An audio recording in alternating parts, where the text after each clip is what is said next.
Hello বন্ধুরা, আসসালামু আলাইকুম। আশা করি ভালো আছেন। Welcome back to my new video. তা আজ আপনাদের দেখাবো যে পৃথিবীর biggest oil producer country per day কত ব্যারেল করে তারা প্রডিউস করতো। এক ব্যারেলে আপনারা জানেন হয়তো বা 157 থেকে 160 লিটার করে তেল থাকে। তো চলুন শুরু করা যাক। প্রথমে হচ্ছে ইউনাইটেড স্টেটস অফ আমেরিকা। 1966 সালে ওনারা 95,79,79,000 ব্যারেল হচ্ছে ওরা পার ডে প্রডিউস করতো। আচ্ছা, সেকেন্ড পজিশনে আছে Soviet union, I think USSR. আচ্ছা, থার্ড পজিশন ছিল ভেনেজুয়েলা। থার্ডে আবার এসে বললো সৌদি আরবিয়া, তারপর হচ্ছে ইরান। তো ভেনেজুয়েলা আর কুয়েতের মাঝখানে একটা ছিল, আপডাউন ছিল। তারপর ছিল নাইজেরিয়া। বাবা, নাইজেরিয়া তেলের প্রোডাকশন ছিল ভালোই তো।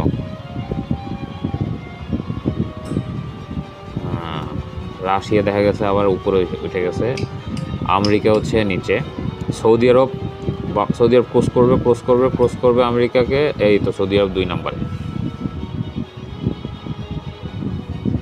আবার আমেরিকা উপরে উঠে গেল। আচ্ছা, মানে একটা জিনিস দেখছেন যে আপনার যত সময় যাচ্ছে তত হচ্ছে ওদের প্রোডাকশন কিন্তু বাড়াচ্ছে, প্রচুর প্রোডাকশন হচ্ছে। কিন্তু এখন তো তেলের প্রোডাকশন মানে ইউজেসটা কমার কথা, কারণ তখন হচ্ছে সারা বিশ্বে বিদ্যুতের একটা রেগুলেশন ঘটছিল। আমেরিকা আবার 1 নম্বরে চলে এসেছে। সৌদি আরব 1 নম্বরে। ভাবা যায় 1992 সালে সৌদি আরব 1 নম্বরে। এর মধ্যে চায়না উঠে আসছে, চায়না, মেক্সিকো, এরা হচ্ছে 5-6 নম্বর চলে আসছে।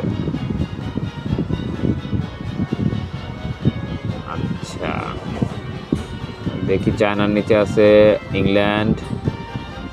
ইংল্যান্ডের নিচে আছে কানাডা, তারপর ইরাক, তারপর হচ্ছে ইউএই মানে আরব আমিরাত, দুবাই যেটাকে বলি আমরা। তারপর কুয়েত আছে, আলজেরিয়া। 2003 সাল চলতেছে।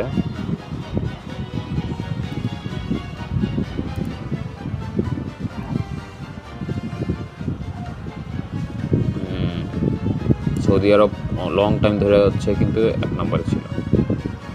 রাশিয়ান আবার নাম চেঞ্জ হয়ে গেছে, দেখছেন? আগে ছিল সোভিয়েত ইউনিয়ন, ওটা হচ্ছে পরবর্তী নাম চেঞ্জ হয়ে রাশিয়া হয়েছে। তারপর দেখি শেষ পর্যন্ত কে টিকে থাকে 1 নম্বরে। আমেরিকা এখনও ভালো পজিশনেই আছে, 1, 2, 3-এর মধ্যে আছে। এই আবার 1 নম্বরে উঠে যাচ্ছে। এই জন্যই তো বলি এই জন্যই মিডল ইস্টে আমেরিকার ওদের অতটা পাত্তা দেয় না, কারণ ওদের নিজস্বই অনেক অয়েল রিজার্ভ আছে।